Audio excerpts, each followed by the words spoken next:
Subject కి ఒక teacher ఉంటారు, అన్ని సబ్జెక్టులు నన్ను చదవమంటారు. ఇంత చిన్న బుర్రలో అన్ని ఎలా నింపాలి?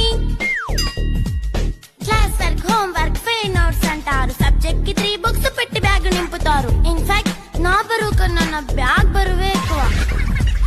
క్వశ్చన్లు, ఆన్సర్లు, సర్ప్రైజ్ టెస్టులు అన్ని దాటుకొని మళ్ళీ స్కూల్ వాన్ ఎక్కేసి అమ్మయ్య ఇక ఇంటికి వచ్చేసామనుకుంటే మార్క్స్ తక్కువ వస్తే చెయ్యాలి అసైన్మెంట్. రిపోర్ట్ కార్డ్ చూపిస్తే ఇంట్లో ఉన్న పనిష్మెంట్. హోమ్ వర్క్ చేయమంటూ మమ్మీ చంపుతుంటుంది. ట్యూషన్ టైం అయిందని డాడీ తరుముతుంటాడు. డాన్స్ క్లాస్ కి వెళ్ళమని తాతయ్య తిడతాడు. స్నాక్స్ తిని వెళ్ళమని నాన్నమ్మ ఆపుతుంది. ఇక అన్ని అయిపోయాక కాసేపు టీవీ చూద్దామంటే మమ్మీ ఎంట్రీ ఇచ్చింది. బెడ్ యొక్క మంది చిన్న నాప్ తీసేలోపు తెల్లారిపోయింది.